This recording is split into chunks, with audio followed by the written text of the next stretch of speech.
Gotta fix my. Hey, good evening, everyone in the VTT Nation. I'm your host, Pacific Tita, and I'm joined with Cliff, Monica, Lita, and Elisa for this special episode of Throat Punch Monday. I have a panel, a group here because it is Women's History Month. So we're going to go ahead and talk about that. And I'm so excited to have Lisa back. If you guys have been following us, she used to co-host with us, and it's so great to have her. Monica here is one of our admins for our VTT group, and we're joined with Elisa Escalante, our author. And if you want to know more about our episode, check out episode 14. Elisa is on there, and she has a great book, and we'll get into that later. But first, Cliff, you wanted to talk about something? Do you want to do that now in the beginning? You want to do that at the end? Yeah, let's do it in the beginning. Let's get it. Let's just So get I in there. had a person on my Instagram posted a thing about how she had this male friend. They'd been friends for a long time, and he wind up over a period of time. She thought they were just buddies. Wind up hitting on and she was upset over it because she was thinking, was he thinking about this the whole time? I thought we were just friends, and then somehow he was just waiting for the moment to maybe he could hit on me or something like that. And I was just kind of curious about that. Can men and women truly be just friends? And I was talking with Lynn about this earlier, and I thought, I want to talk about that for a second because I have female friends that we're absolutely just friends. I'm not waiting in the shadows for her to throw a signal or anything like that. And I'm sure I have female friends that think exactly the same way. But she was pretty heartbroken and upset over it because here she was thinking now the whole time their friendship was he just friends with her because he was just waiting for that moment, to hit on her or something, think it was okay or not. And so I'd like to get, since I have a panel of women today, to get their perspective on it and what they think about it. And have they had that situation where you thought a man was truly your friend and come to find out that maybe he wasn't, or vice versa, or a woman or whoever, I don't know. But yeah, so that was kind of the thing I wanted to bring up today. So that's my big question for the day. So I'm going to open it up to the panel. I think in my job field in the military, like my first two bases, I was pretty much the only woman in my job field. So most of my friends were guys, but I always felt like I had to keep a little distant so I wasn't sending any kind of weird signals. So I think men and women can be friends, but I feel like you always have to be a little making sure you still have your boundaries in, if that makes any sense. Yeah, I agree. You have to have those boundaries set up, and then also just make it clear, hey, we're friends. But then also, after you said your friend was friends with this guy for several years. Yeah. Okay. So, I mean, after several years, you would think that, yeah, you're still my friend and you're not going to make any moves. I feel and that sucks for women that we have to keep reiterating sometimes that, look, you're just friend zone. I feel like you're my brother. That's it. We're just going to be friends, whatever. I feel like I can be friends with males. I do have guy best friends. My sister's husband, he was my best friend before they got married. Oh, and then I have another best friend growing up, and he's a guy and he's married, but we're all just friends and stuff. So I feel like as long as you establish that boundary, hey, nothing's ever going to happen. And you can have that mutual friendship. Monica, what do you think?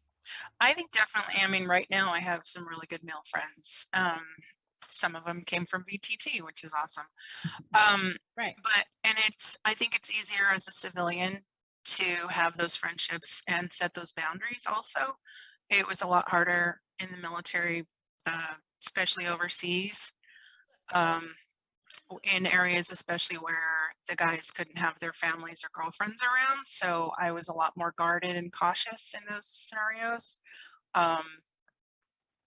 Yeah, but I definitely, I've also had some really good guy friends who fell for me after a while, and I was like, oh man, you just wrecked the friendship.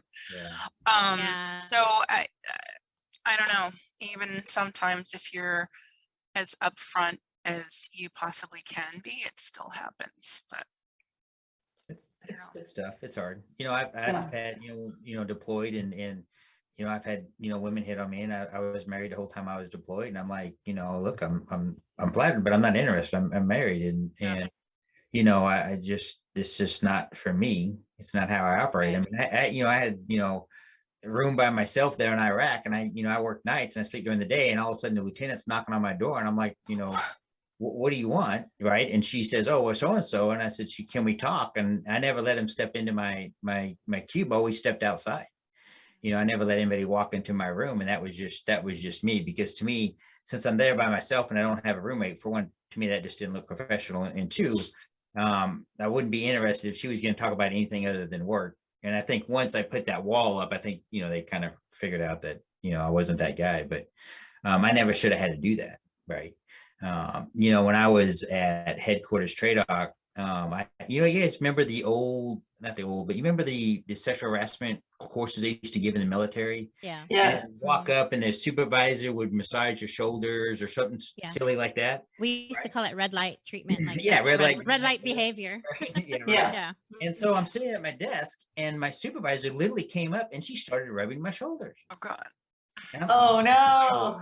And I stopped typing, and I turned around and I said, ma'am, the only person that touches me is my wife, and please stop. Right. And it didn't. I had to deal with that for a year, because then it was just, little innuendo she would throw in, every now and then, and this, that, and the other.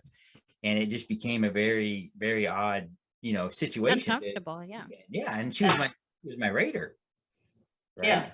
So, it's just, I know off topic here, but that just popped in my head. But, it's sad that you have to deal with that. It's sad that women in the military have to deal with so much, not just in doing their job or in going forward and doing great things. I worked with, a good friend of mine, Colonel Fielding. She was one of the very first aviators for North Carolina National Guard, an absolutely stellar woman and pilot, and an amazing person. And that was the best person I ever worked under for years. And her forward thinking and the things that she did and accomplished was just truly amazing.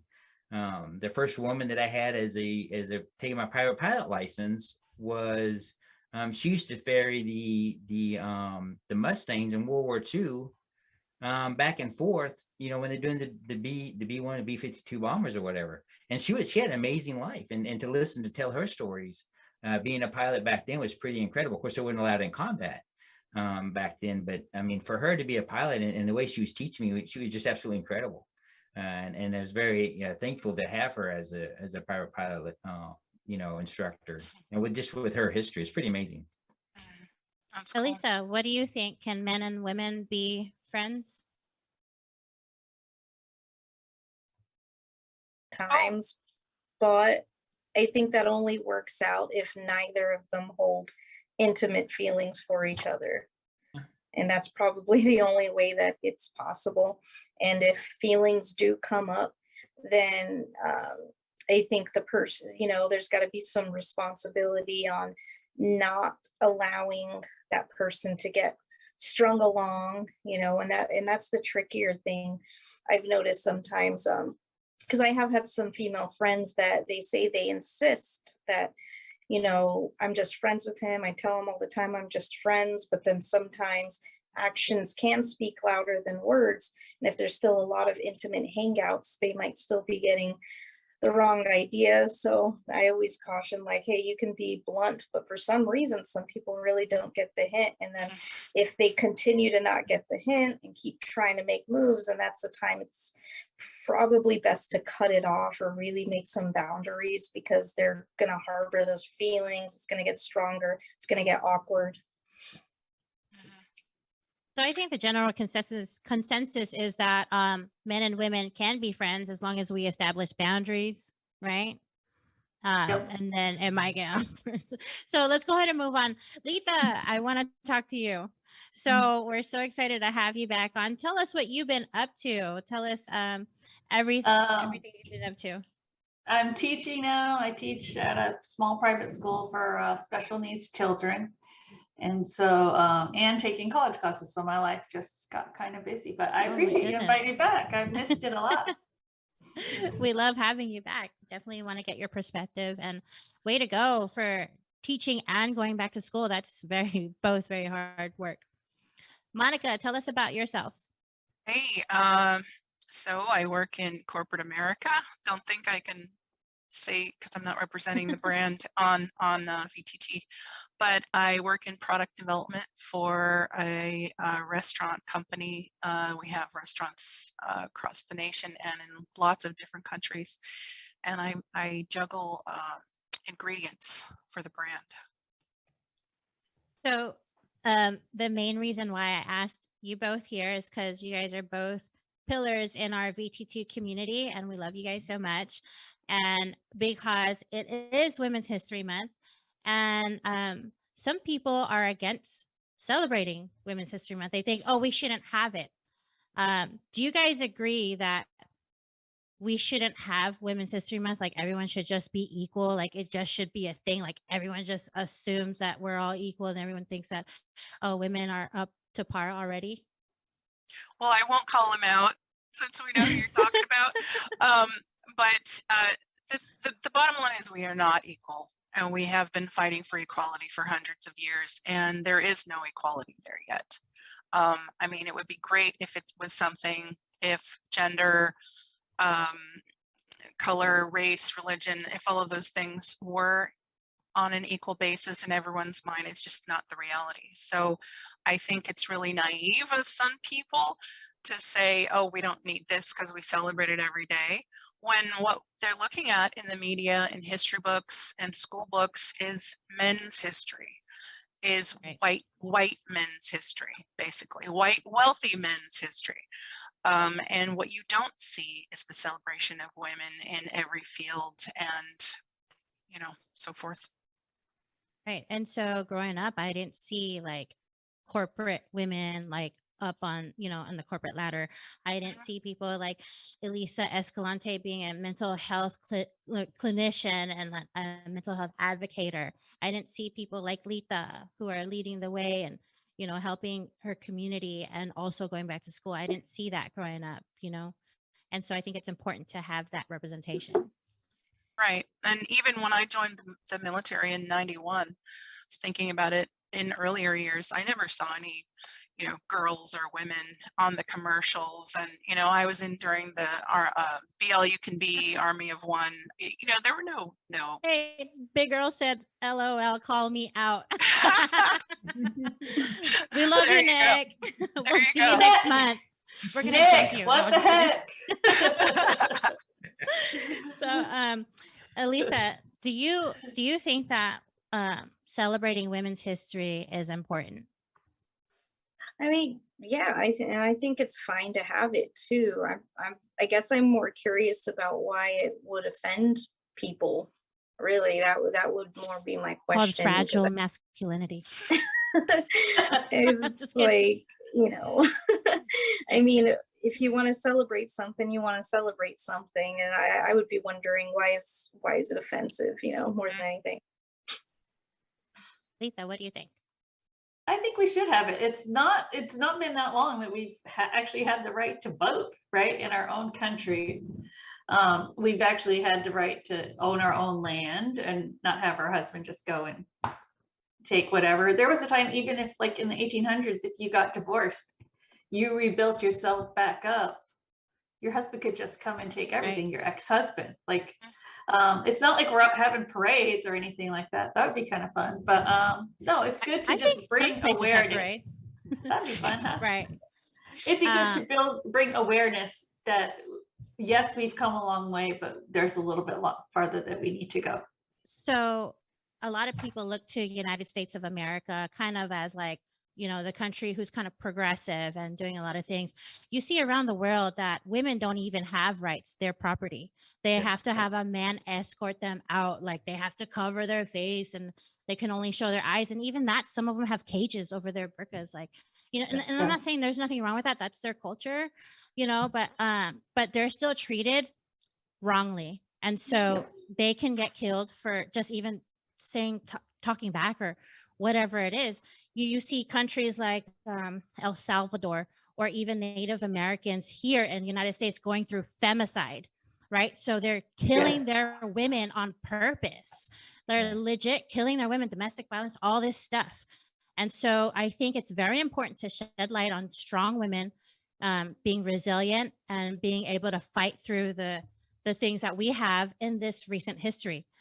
All this is recent history. Like I said on the show that I was on last week,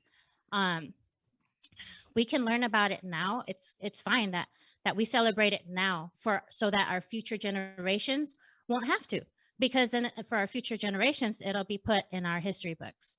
You know, it's like we all said, all the 3 women on this panel said that we didn't have that in our history books. So hopefully for the future generations and my ancestors down the line, they'll know what we went through to get to where we are today. Right. Exactly. You know, I have, you know, I think it's very important. I think it's, you know, just as males have role models, I think it's important for females to have role models. And whether that's a male or a female role model, you know, you can choose as a child or as a grown-up on who you want to emulate to be. And I would say I've had some very strong and professional women in my life that shaped, you know, my decisions and helped me throughout my career, the same as I had men. And, you know, and I think, you know, for people to think that, oh, well, they shouldn't have that or they shouldn't have this. And you bring up a good point. Why? You know, why is it wrong to take a second to realize all the women in history who fought for all those rights and did all those things?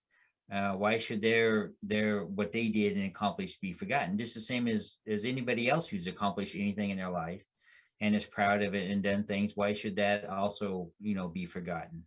And I think sometimes we get too spun up on stupid shit and don't realize the bigger picture. And you know, they always say if you don't understand history, you're gonna repeat it. And you know, I think it's important for women to understand what's going on and be proud of the things that they've made and things that they have accomplished. And whether or not the news media or somebody says it's wrong or indifferent, I think it's very important. And I think a lot of times for the young girls out there, for the ones joining the military and things like that, and they listen to the 4 strong women on this program right now, and the things that you ladies have been through and the things that you've survived and go on, continue to be successful, is a role model for a lot of people, and probably for a lot of people we'll never even know. And so my hats are off to each one of you, because to talk about things that aren't good is never easy. To talk about good things is easy, right? And so Throat Punch Monday was started on that premise of going out and talking about, you know, things and being a strong woman and knowing it's okay to be that. You know, I tell guys all the time, my wife's with me because she loves me. She doesn't need me. She doesn't need me for anything. She's fiercely independent and she was raised that way. And so, you know, she's an officer in the Navy, right? Yeah, she's a commander in the Navy. Yeah. Go Navy. Yeah. We got to get her on the show. No, and she's a you know, and she's a, you know, she's a strong Black woman, and that's how she was raised. And you know, and it's no different. You know, we're both type A personalities, right? So we never fight because we know how it's going to end. Neither one of us are going to admit defeat, right? So we just don't fight. You're better, Cliff. I'm just kidding. Yeah, right. Yeah, I know I'll lose, you know, but you know, I think that's important, and I think for women to, I think for other people to realize the struggles that women have. And it's really sad that a lot of things in history aren't taught in history that was taught in history when I was in school. And that's why these months, like, you know, Women's History Month is important, because it gives time and maybe for parents to sit down with the children, explain to them why it's important. You know, why is Black History Month important? You know, why is, you know, Women's History Month important? Right. You know, those are there for a reason. And I think it's time to reflect on what people have done, but also what can you do as a person to make society better? Totally. Real quick, on our, I'm on the Veteran Trash Talk comments, and we have George Pardos. Thanks, George, for tuning in. He says, FYI, Kirchberg versus Feenstra wasn't ruled until 1981. So that was when men or women couldn't take a second mortgage out without consulting their wives or their spouse. So I was born in 1984. Okay, so I wasn't even like, that was literally that makes I was 3 years later when that was passed. Elisa, when were you born? What year were you born? 89. See? Oh, you guys so are this babies. Is so that's what I was going to say. You guys are babies. And that's what I'm saying. Like, all of this was passed during, like, you know, recent history. And like I said, the last show, like, women couldn't like fulfill all the different roles in the military until just recently also. So yeah, I was gonna I was going to say, oddly enough, it sounds like I'm one of the younger ones here. And even when I went to the recruiter for the Air Force, see, I went to the recruiter back in 07, and he slapped this packet on, you know, the table in front of me, and a lot of jobs were highlighted. So I asked him, what's the highlighted ones mean? And he said, those are the jobs you cannot have because you're a woman. And I just nodded, and I didn't know what to say. And it's just funny to think also how I didn't really react to it.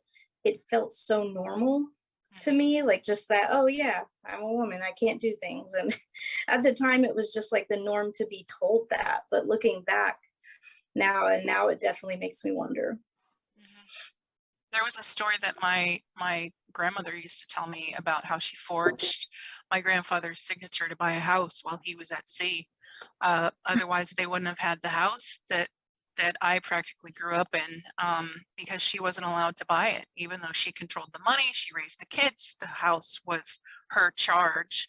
You know, my grandfather was captain of a ship in the Merchant Marines and gone, and she forged his signature and made up some story at the bank why he couldn't come there, and they owned that house, and he freaked out about it. But they had this beautiful house until they died because of that, you know. Oh, she had a alternate power of attorney. Well, Your signature. self-imposed alternate power of attorney. And I just want a disclaimer, like this show, Throat Punch Monday, is not about woe is me, I'm a woman.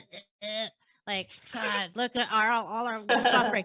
This show is not about that. This is about showing our highlights, our accomplishments, our strengths, and what we can do to show that we are equal, right? And so Elisa, she made it through. I didn't even know there was something called a mental health technician until she came on board the show. And so I was very surprised to see that. And she was in the forefront. You went to Afghanistan, right, Elisa? Yeah, in 2012, worked in a combat stress clinic. Yeah. So, I mean, this shows all the different spectrums and all the things that we can do as women to show that, hey, you know, don't call us female soldier, female airman, or female sailor. We are the sailor. We are a soldier. We are airmen. You know what I mean? You are a Marine. Like, we are service members. It's not like we don't want to be called out as, hey, you, by your genitals. Like, you have, you know what I mean? Like, we want to be looked at as like, hey, I'm here to work just like you're here to work. Mhm. Exactly. So, so I want to change, not really kind of change the subject, but are you guys on TikTok? I'm not on Meh. TikTok. No? No. Okay, so all I right. think I Mad tried to Rob's sign up got for it. TikTok, but the red light flashed off and says you're too old, and So the red wait, light went this off. is- so let's read some of the comments. I think it's still Big Earl on the VTT. He's saying, George Prado's way to make their conversation about you. Typical male. Oh, Oh, we love you. Thanks for watching. Lee Glessner, he says, I'm learning a lot here now. Thanks so much. And they're calling us warriors, mad props. Yes, it's a job. And thanks, guys, for watching. So anyway, TikTok. So when I'm not doing anything, I'm just scrolling through TikTok. Typical millennial. No. But there's this trend, and I legit came through this trend yesterday.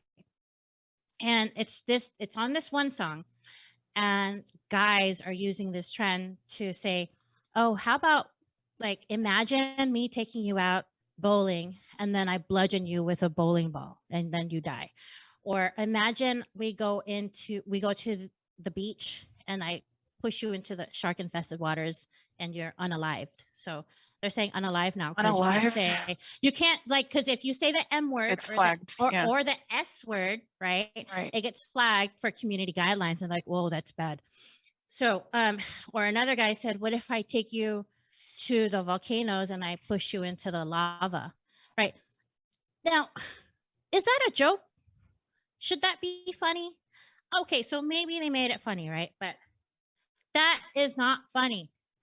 And these guys are in the comments saying, because women are standing up for themselves saying, oh, you know what, that's not funny at all, because some of these things have actually happened, like people pushing their wives off cliffs or pushing them Or off of husband. cruise ships or domestic violence, right? So at 3 women or with born women will probably die today from domestic violence, right? So those are the statistics.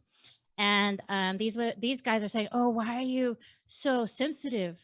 It's just a joke. So what do you think about that, Letha? It is not a joke. That's just like, it's gonna be, TikTok is like some of the stupidest things going on a TikTok, but it's not a joke. Like that's making light of someone domestic violence and someone actually getting murdered, right? And who's gonna be dumb enough? Someone's gonna be dumb enough to act on that because they see it on TikTok. Yeah, red flags all around, Yeah. And I think if kids, especially our youth, the youths, don't have really strong, good examples of parenting and social skills and how to treat the opposite gender at home, they're going to go to things like that and think it's funny. It's not funny at all, because there still are honor killings that are going on right now, even in our country, with people whose parents lived elsewhere, grew up elsewhere. There's still female genital mutilation going on. Things like that I think a lot of Americans don't realize. In this country. Yeah. Let me tell you, as we are raised to pretty much watch our backs. Why do they sell these keychains for women that are self-defense keychains? There's pepper spray. You got like a thing that you could stab somebody. You got like this hair tie, this hair tie right here. But it would come with like a bead, and then you can like break a window with it. Like, like we're trained to like watch our back from males pretty much. So I mean, like, that's just constantly like, I have to tell my daughter. And because you read these stories all the time, like Walmart or Target, like somebody's going to try to steal her. I'm like, you better watch out. Somebody's going to steal you. You better stay close to me. Like, I have to tell my daughter those things because we've grown up and been conditioned that way to have, be always aware of our surroundings. Well, that's with any kids. I mean, when I go with my son, Lloyd, who's 7, I'm the same way, stay close, whatever, because there's bad people out there and things can happen, and so I think it's important to teach our children that, and not to be fearful of society, but just be watchful of things. I think it's important. But and I'll let you talk. This whole TikTok thing about murdering dates is absolutely sick and appalling. I'm just going to say it. And for these guys to go on there and think that, you should be saying it's just a joke, whatever. Well, you know what? F you. It's not a joke and it's not funny. And for you to even think that that's something that you want to post to make funny, I often wonder, what the hell are your parents? Because if my kid did something like that, he wouldn't be on TikTok. I'm sorry. And I get hate mail for that. Damn. But I taught my son better than that. And I taught him to respect women. I taught him to open up the door for a woman and say, yes, ma'am, and no, ma'am, and I just don't tolerate that in my household. And I wouldn't tolerate that if he posted something like that. And I know what he posts online because I check. Yeah, a lot of parents don't, though. That's what I'm saying. A lot of parents do not check. Because I teach middle school, and I know a lot of parents do not know what their kids are doing. Some of these people look like young adults, actually, who's posting these things. Yeah. Well, and then I wonder, where their values come from. Well, I think the sad thing is there's more emphasis on teaching girls to protect themselves and to watch out for things than there is for us to teach our boys to behave. Yeah. And this whole boys will be boys thing is just bullshit. No, teach your boys to respect women and girls. And that starts at home. That starts, monkey see, monkey do. It's not, do as I say, and then I'm going to treat your mom like crap. Yeah. Boys and men learn from what they see happening around them. Let me touch on one more TikTok thing. So there's this one TikTok lady that I follow, and she's super viral. And she said this thing about a majority of men who go to prison or jail, they're afraid. And they ask, well, why are you afraid? A lot of them say, well, I'm afraid to get raped. So the men are afraid to get raped in jail. And that's what women are faced with I'm not saying that all women, you know what I'm saying? But like, that's what we have been conditioned to like protect ourselves from. Unfortunately, it happens. But like, she pointed that out on her TikTok. That's the last I'm gonna say about that. Elisa, let's hear your take up on it. I try to keep an open mind, but I really hate TikTok. I think so much of the content is garbage, and I think the reason why too is because it's this instant gratification thing that we're now taught, especially with younger generations. The goal is go viral as fast as possible, follow the trends so that you can potentially go viral. And this just seems to be a really awful trend. I can't really understand why there's entertainment value in like a lot of the TikToks that I see. And, you know, unfortunately, I feel like humor has changed because of it, and not really in a good way. Because like I said, it just doesn't sound funny. And people send me, I don't have TikTok, but I have a lot of friends that do. They send me TikToks on the regular almost every day. And so much of it, I just can't get through because I'm just not finding where the humor, the fun is in most of it. There's just too much followership. And I would encourage people to be more like individuals, but that's just not the trend right now. People want to throw out very half-assed content in hopes that maybe they can go viral and get popular. And the result is a lot of garbage TikTok videos. Just my take. I do have a thing. I read a study recently. I have a thing for reading studies and stuff, but and someone, a psychologist did this study, and I wish I could find it again. It was they watched Chinese TikToks, and they watched American TikToks. And the Chinese TikToks, because you know the government controls the algorithm, right? And the Chinese TikToks, what is trending there, or what the government allows through, is like, be nice to your friends, do your schoolwork, be good humans, like treat your elders nicely, right? Do you see what you follow me? And then the things that are trending on American TikTok is crap things, like go deface your, like we had a whole thing at our school where there was a TikTok trend to go slap a teacher. That was a viral one. Oh my God. Yes. Oh my And there was gosh. another one, and the kids were doing it. And there's another one that was like, go deface a bathroom, steal something from your bathroom. Somebody stole, not at our school, but at another school, they stole the things that you pull on the wall for the fire drills.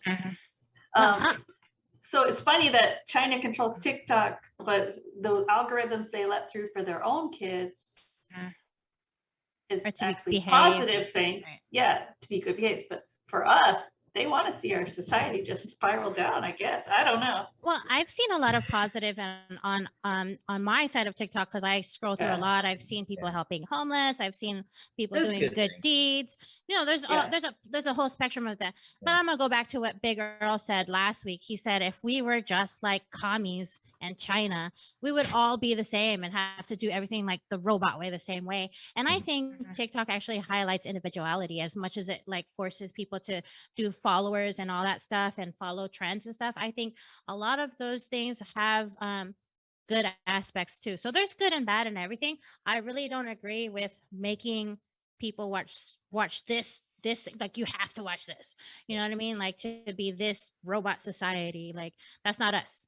Like everyone's a different person, everyone's individual, but I think that's definitely an interesting Well, take. just like we talked about with the guys, you know, murdering their dates or whatever, you don't have to watch it, right? You can always delete it and not. Well, they just you can still see the other stuff. They just tweak the algorithm, so you're seeing more of the. What do you know what China's doing now with TikTok with showing they want to show more masculine men on TikTok. So if the men are too effeminate, then they don't want to show them on TikTok anymore. China's also one of those countries. I heard that the news the other day. Yeah, they're also one of those countries who's guilty of femicide, because they would kill all their daughters until they got a male. And so that's one reason why we need Women's History Month. So they did it for a very, very long time. So much. All right. They did. Males in China. But anyway, I digress. Yeah, so much that they do. There is too many males now. They're paying parents to have more than one child now. Yeah, that's terrible. But I'm not saying China is a good example for us. I'm just saying, like, I'm just bringing it up. I mean, we could get into it. Like, it was an interesting thing how they were like, they were highlighting good things for their people, but they wanted our country just to see like Right. They're crap just stuff. showing the crap stuff of us. I see that. We're So- degenerating in their life. But I mean, just like Instagram, and when I do my speaking events, I talk about social media for the good, right? Because social media can be good and good things can come. Yes. There's always going to be trash parts of society. I don't care what kind of society in it. There's always be that, and you can't ever change it. But you can't keep it from going viral, or you can't. It's just wrong to talk about it, or so maybe that's not right, or maybe that really shouldn't be a trend, or should be a trend. And we can do that in this society, and we're very lucky that we're able to do that and communicate that. But there's a lot of good things that come out of social media, and it's our platform. We can go out and talk with people about women's issues and male issues and mental health issues and all kinds of stuff. And so there's a lot of good that goes on with it. But like with everything, there's a lot of good, there's always some bad. So right, exactly. but Lynn, thanks for bringing that up, because I don't have TikTok. I never would have known about that. You And probably like lose hours and hours having TikTok. So it's probably good you don't have it, because if you lose hours already on Facebook or Instagram, you'll lose more hours on TikTok. Because like Elisa said, the instant gratification, like it's just these quick videos are fun. So I want to turn the attention to Elisa, our author.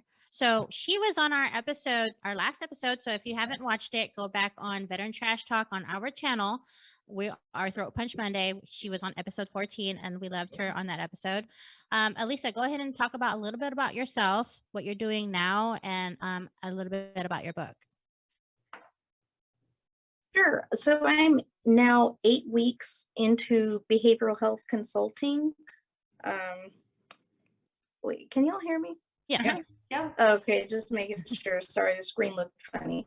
Yeah, I'm 8 weeks into this new job on 29. I'm the behavioral health consultant at the Med Group. So far, so good. Just helping people with more light consultation, brief interventions, going well. I'm so happy to be in the desert again, because like I told y'all before, when I was working for the VA, it was in Brooklyn. So went from the east to the west. 29 Palms, right?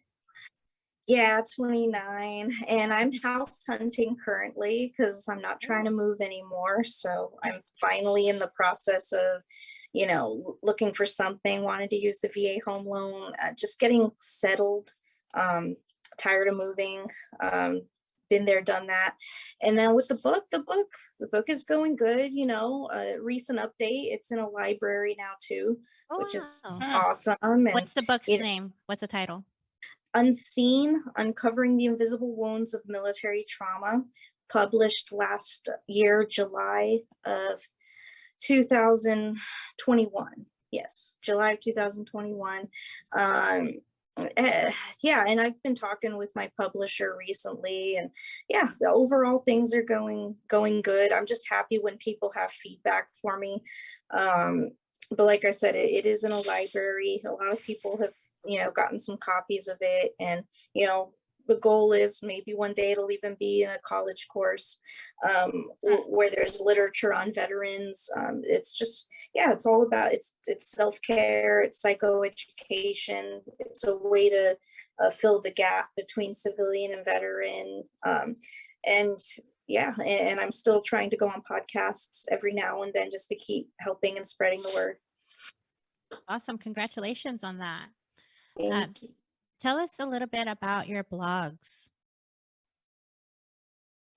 Yeah, so I've had a blog for about 2 years almost, and it's called Functionally Mental. So the blog is broad. It's not just military, it's for everyone. Anything you can think of: mental health, social health. And what it's about is really in the name. It's about how the majority of us are walking around with some type of either mental illness or mental health stressor, and we have to force ourselves to function through life with families, with jobs, with navigating and trying to find balance just throughout the day while dealing with a lot of distressing symptoms. So in my blog, I try to do it once a week, but I cover like a very wide variety of topics. And my goal is to really just give like some good, free, practical information to the average person that is struggling with any kind of mental health stress, and just giving them more like relatable content, because there's a lot of articles, but are they all relatable? And that's my goal, is to give practical advice to people. Like, do we actually understand it, right, and relate to it? I know I bought your book. Monica, you bought the book. Have you read it yet? Have you got into what? Tell us what you think about it. Oh, you put me on the spot here. On the spot. So right after Big Earl said we don't need Women's History Month, I went out and bought Elisa's book to celebrate Women's History Month and making some cash for her. There you go. Yes. No, it actually, I got 2 books the same day, and I was busy with family all weekend, but I did get your book, and I wanted to thank you because I reached out to Elisa on her website with some comments to thank her for being on the podcast last week. And you got back to me right away with some really encouraging and informational comments that I really appreciate, and I appreciate you for that. I also want to say that the irony of, Len knows this and some of the viewers know this, I was banned from Facebook chat because during the chat about military sexual trauma, or MST, I wrote in the chat that most men, and because I wrote men, MEN. MEN, don't realize how prevalent it is. And I honestly have to think hard about who of my female vet friends did not experience that. I was banned from chatting on Facebook because I apparently bullied men in my comment by pointing them out, which is just absolutely ridiculous. And the irony of it backwards. Yeah, I mean, the irony of the context there was not lost on me either. I think you're right. I think, for a lot of men in upper leadership positions, I don't think they become numb to it, but I think they just, because of all the training, as much training as the military does for sexual harassment, sexual assault, they think they have a handle on it. And reality is they don't, right? And then you get so many women that get out, and then you find out the horse shit they went through. And you're like, well, why didn't we know about this? Why can't we get to the handle of this? And the culture inside the military, although it has made changes and strides forward, it's not even near close to where it needs to be, because it's too much. And you have male rapes, and you have female rapes, and you have male and female sexual harassment go on. But it's more, what a lot of military training does, and I was in the military for 34 years, it teaches people how not to get caught. Right. So and not to complain. So we call the good conduct medal, like, oh, you just didn't get caught yet, or you were just smart enough not to get caught. Like, that's such a normal thing to say. Yeah. Right. And it's funny, somebody said earlier, reminded me of this one. Oh, it was the rubbing the shoulders thing. I hadn't thought about this one thing that happened to me in South Korea with a full board colonel who went on to become a general after this. Drop names. I'm just kidding. Yeah, no. No, we were in field exercises in a bunker in the middle of South Korea somewhere, and really creepy bunker, like dripping walls underground and stuff. And he's going around with a bag of Hershey's Kisses. It was a African American full board colonel, and he was going around saying, "Who wants a chocolate kiss?" And some people said yes, some people said no. And I said, "No, thank you, sir." And I kept doing what I was doing. And he says, "No, Private, you want a chocolate kiss? They're really good." And I said, "No, thank you, sir." Not even thinking anything about it. And he ducked down and kissed me on the cheek. And he said, "There, you got one anyway." And laughed and walked away. And like, nobody said anything. I was completely horrified. And the fact that everyone, a room full of officers and NCOs, just laughed, and I felt like X marks the spot, and that's terrible. I'm sorry. Just the edge of things that happened to me in the military. But when you make it okay to do something like that in public, you make it okay to do many much worse things in private. Yeah. And those things happen. It's not okay, you know. And I know that Elisa's book, she talks about different traumas, and one of them is MST, and she talks about all kinds of different stuff. And what I like about her book is that there's little blurbs in there where you know that like it's a trigger warning, so you don't have to like read it or anything, but it's like firsthand experiences from other people. And so she talks about many other traumas besides, you know, the sexual harassment, sexual assault, MST, and things of that nature that we as women in the military know and have gone through, unfortunately. But Lisa, you said that you were the only woman in your group. So tell us a little bit about your experience there. And I don't want to turn it into like a woe is me kind of thing. Right, it's not. No. My first base, I was in a group where I won't name the squadron, but I was the only woman. Like any women that were there before me either got transferred to like a different section in the same squadron or whatever. So there was some stuff like they'd have like naked pictures hanging up, or, you know, they'd be passing around. Like there was one time someone was passing around like Playboys that they came back, you know, they got some stuff back from the war, and they're like, look, I smuggled out some Playboys, like, you know, from this country. And Yeah, we call it contraband. yeah, so they were like passing those around. And so, but I was someone that said something, you know, and you don't say anything. I never said anything at any other bases, because then you get marked as the troublemaker, you know. Well, thankfully you did, because other like down the line generations later, like we were able to not see that going Well, in. But actually, you know, it's funny, like the lady behind someone came in about a year after I got there, right? So I said anything, so they kind of stopped putting the stuff up. I still was kind of marked, but then she came in and they were like, hey, you know, she's complaining about this kind of stuff, you know, what do you think? And she's like, oh, I don't have any problem with that kind of stuff. And I was like, you just set us back. But she wanted to be like liked, you know. Yeah. And I was like, you just set us back. I mean, speaking of setting back, we don't have a lot of time, but I just completely like went over my head, and I knew we were supposed to talk about it early on. So women have made so much headway with our history and what we've been able to accomplish.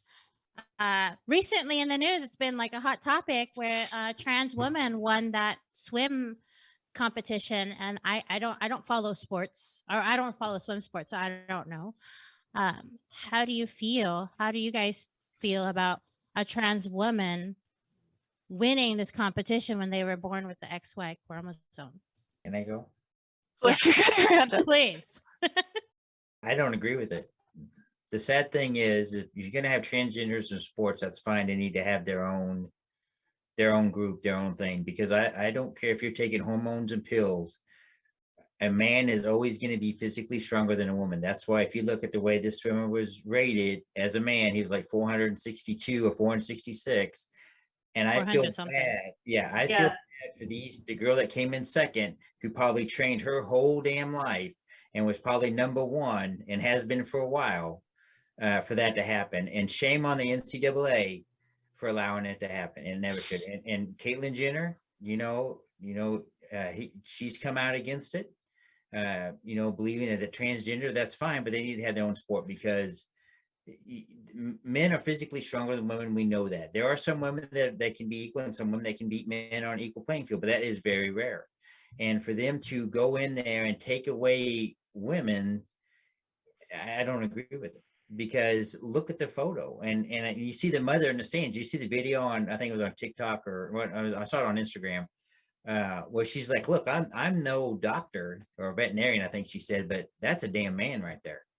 Yeah. You know, and yeah, I don't care what anybody says. So I'm glad that you brought up Caitlyn Jenner, because I was thinking about Caitlyn also, because when she was he won the decathlon and was a great Olympian, right? Great Olympian, yeah. Great Olympian. And I was wondering what her take was on it now. And so that's interesting to know that she says that she's against that. What I want to hear about is from our liberals from California, Monica and Elisa. All right. You California girl. What do you Californians think? Let's go with Monica. What do you think about it? Okay, so okay. Sorry. Okay, socially and in this world, I have no problem with anyone who identifies as anything they feel they are. Whatever. No problem. I like, and if anyone tells me what I need to do with my body or to do it with whom and what bed, it's none of their business, and it's none of my business what anyone else does with theirs. If you're happy, you're happy.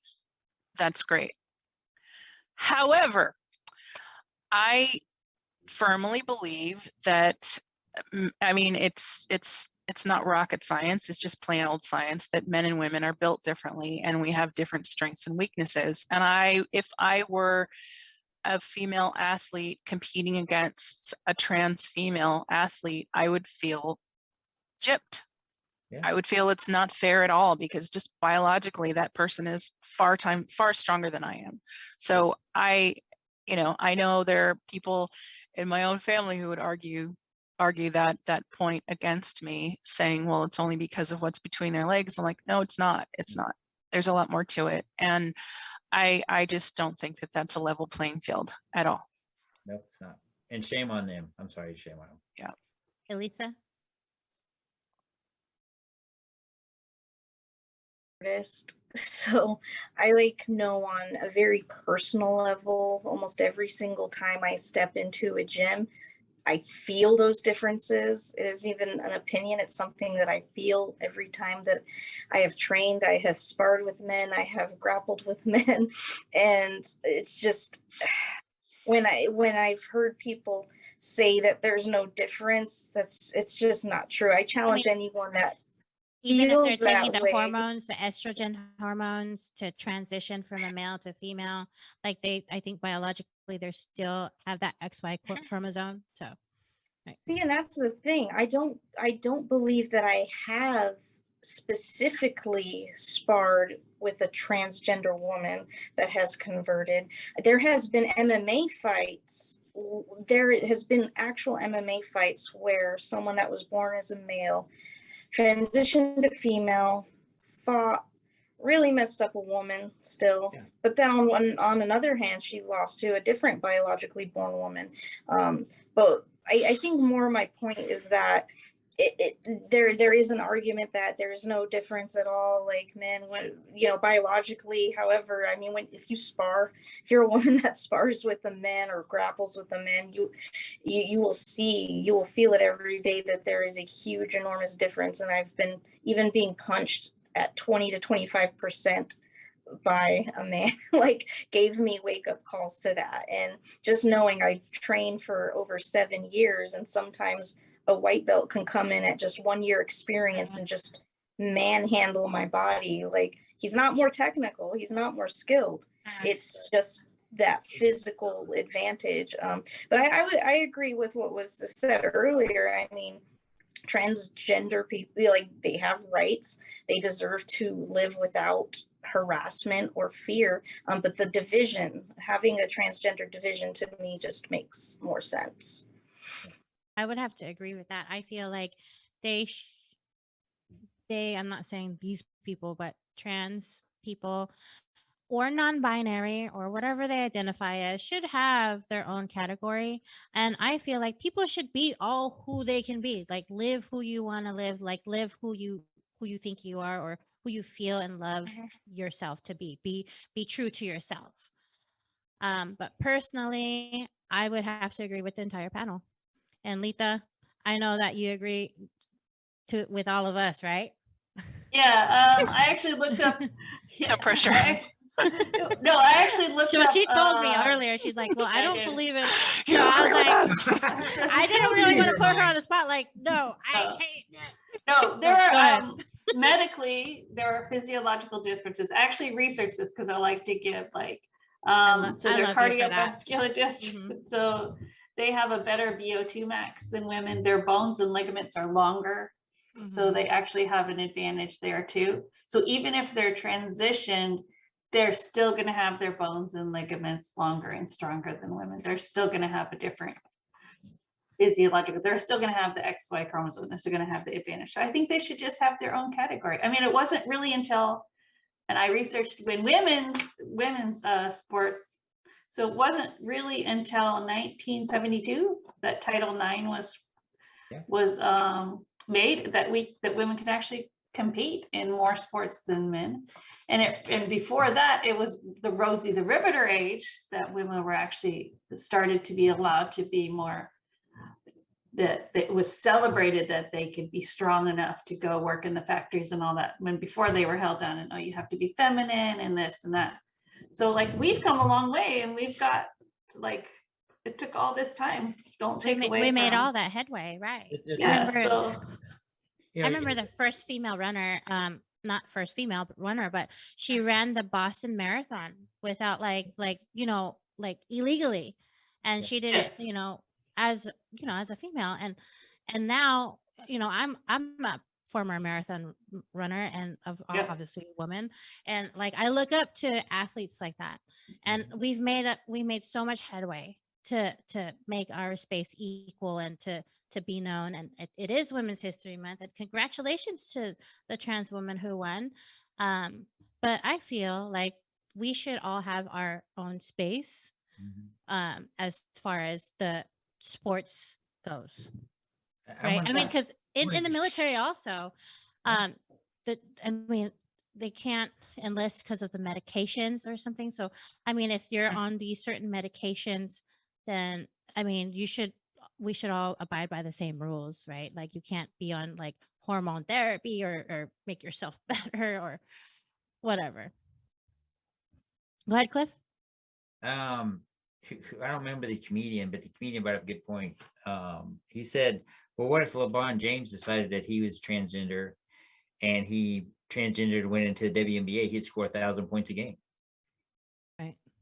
Right. And it's kind of funny, but he brings up a good point. I mean, you just like Letha was saying, you can change some things in a male if they transition to female. Some things physiologically you will never change, because that's how the human body is.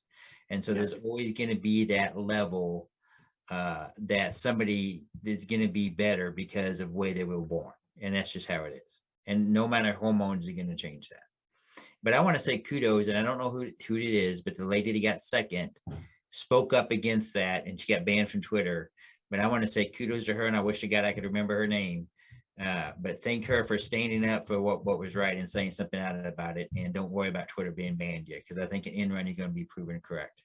Right. Yeah, because a lot of the people that are competing against her, the women, the band that transitioned to a woman, they're afraid to speak up because they are getting banned and they're getting docked.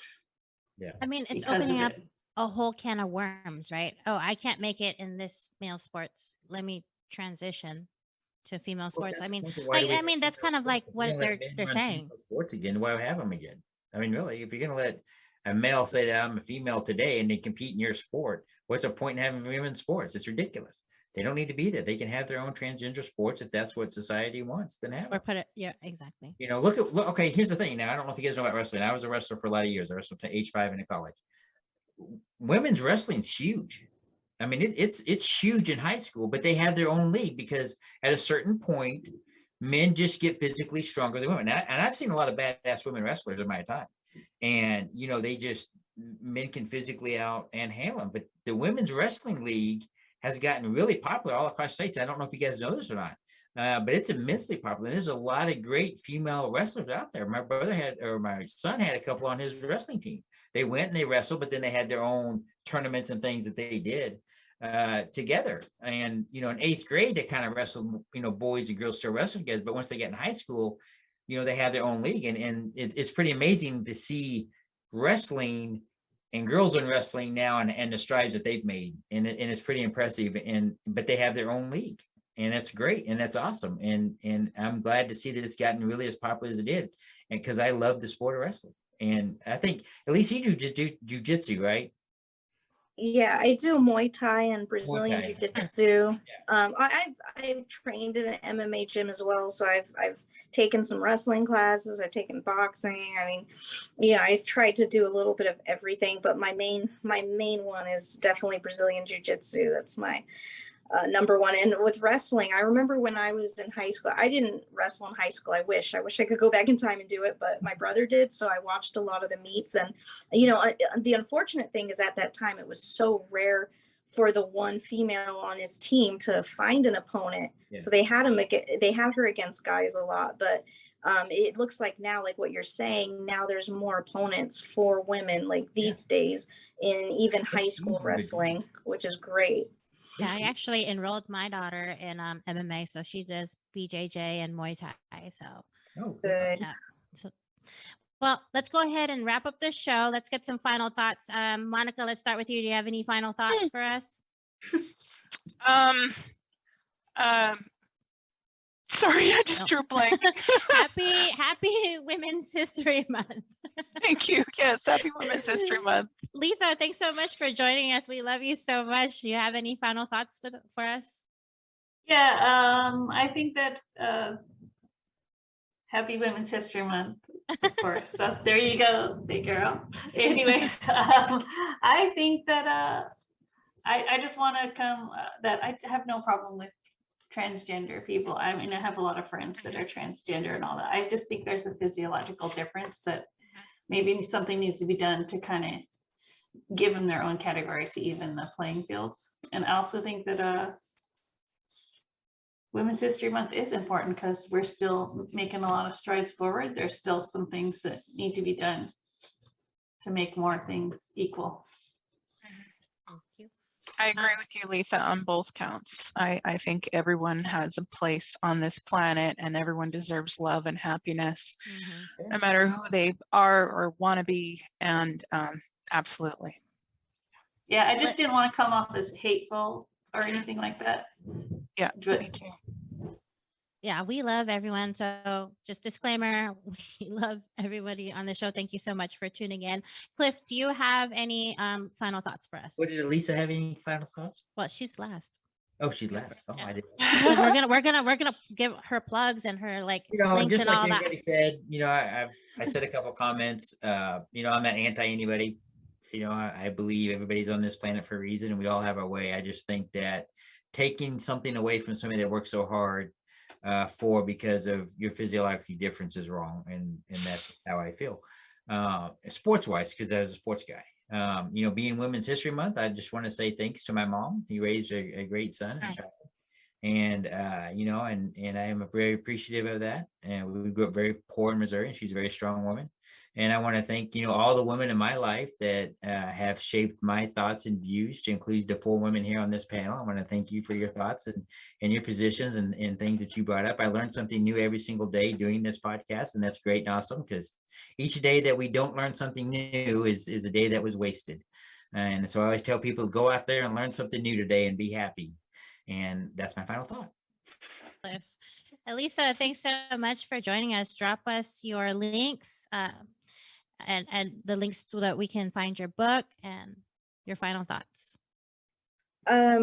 Easiest way is my website, elisaeacalante.com. The link to my book is there. It's also linked to my blog. So very simple if you want to check that out. Lots of articles.